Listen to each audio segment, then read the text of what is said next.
ایسے ہی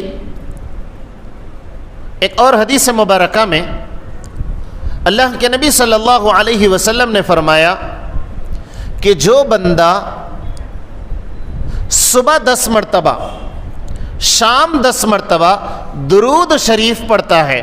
کیا پڑھتا ہے جی؟ صبح 10 مرتبہ شام 10 مرتبہ درود شریف پڑھتا ہے. اللہ کے نبی صلی اللہ علیہ وسلم نے فرمایا کہ میں اس کی کل قیامت کے دن سفارش کروں گا، اس کی شفاعت کروں گا.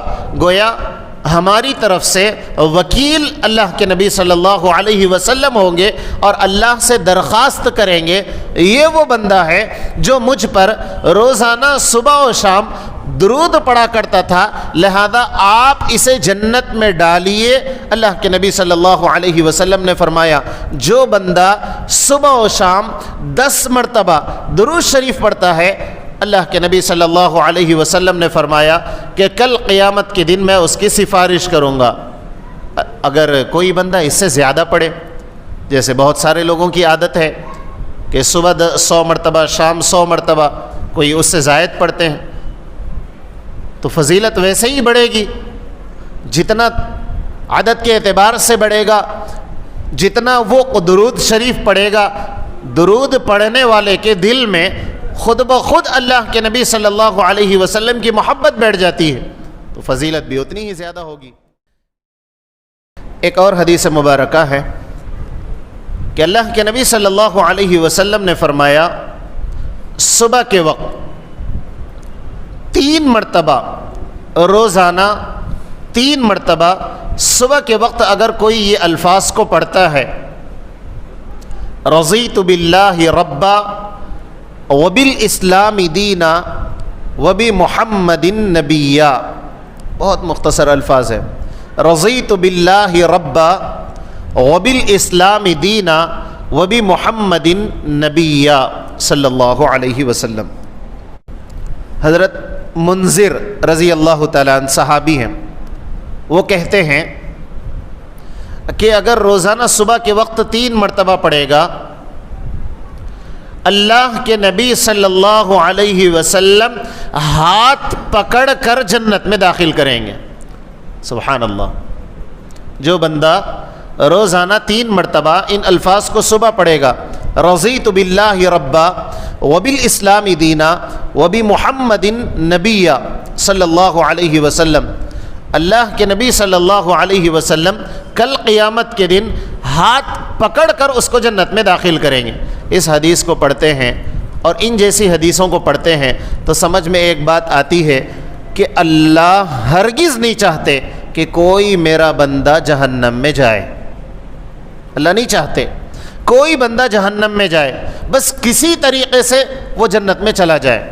تو یہ بہانے ہیں، اللہ کی رحمت کا ظہور کا یہ ایک نمونہ ہے. اور آخری بات بتا کر میں اپنی بات کو مکمل کروں. میرے بھائیوں، اصل میں ہم لوگ بہت تھوڑی عمر والے ہیں، آخری امت ہے. 63 سال عمر اس امت کی بتائی گئی، زیادہ سے زیادہ 63 سال. پچھلی امتیں 1000 سال، 500 سال، 800 سال. وہ لوگ ایک جھاڑ کے نیچے 300 سال عبادت کر لیتے تھے، ایک پہاڑ میں 500 سال عبادت کر لیتے تھے. ہم کتنی دیر کر سکتے ہیں. تو جنت میں وہ کہاں اور ہم کہاں. لیکن اللہ نہیں چاہتے کہ ایسا ہو. اللہ چاہتے ہیں جنت میں وہ بعد میں، ہم پہلے ہوں. اللہ چاہتے ہیں ہم پہلے ہوں. اس کی موٹی مثال بتاتا ہوں. ایک آدمی کی ڈیوٹی شفٹیں ہوتی ہیں نا، جیسے بڑے بڑے مال میں، شاپنگ مال ہو یا جو ہے بڑے بڑے کمپنیاں ہیں، اس میں شفٹیں ہوتی ہیں. ایک آدمی صبح فجر سے کام کر رہا ہے ظہر تک، ایک آدمی ظہر سے کام کر رہا ہے عصر تک، ایک آدمی عصر سے کام کر رہا ہے عشاء تک. فجر سے ظہر تک کام کیا کتنے گھنٹے؟ صبح 6 سے 1 بجے تک، اس کی تنخواہ 10,000. دوپہر میں 1 بجے سے 5 بجے تک، اس کی بھی تنخواہ 10,000. اور جو 5 بجے سے 6 بجے تک، عصر سے مغرب تک، اس کی تنخواہ 12,000. اب یہ بولے ارے ایسا کہیں کو، انہیں 7 گھنٹے کرا تو 10,000، بعد والا 6 گھنٹے کی، یہ تیسری شفٹ والا 1-1.5 گھنٹہ ڈیوٹی کرا، انہیں 12,000، ایسا کیوں؟ صاف بات ہے، وہ مالک کی مرضی ہے، تم کون بولنے والے؟ بھائی جو مالک ہے انہیں رکھ لیا نوکری پہ، رکھنے والے کو کسی کو 3 دیتا، کسی کو 10 دیتا، آپ کو رہنا ہے تو رہو، نہیں رہنا ہے مت رہو، بات اتنی ہوئی نا۔ بھائی کاؤنٹر پہ بیٹھنے والے کو 15,000، کام کرنے والے کو 5,000، بولے ایسا کہیں کو، میری دکان کا یہ اصول ہے، کرنا ہے کرو، نہیں کرنا ہے مت کرو، اللہ کا بھی یہی اصول ہے۔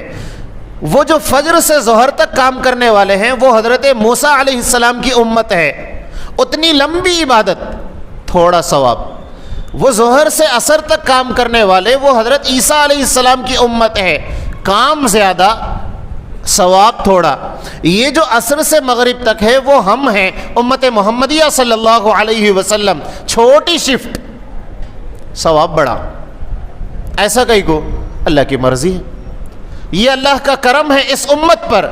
ایک عمل کرو 80 سال کا ثواب، ایک عمل کرو 80 سال عبادت کا ثواب۔ اللہ سے دعا ہے اللہ تعالی مجھے بھی اور ہم سب کو ان باتوں کو سمجھنے اور صحیح طریقے سے عمل کی توفیق عطا فرمائے، آمین۔ وآخر دعوانا ان الحمد للہ رب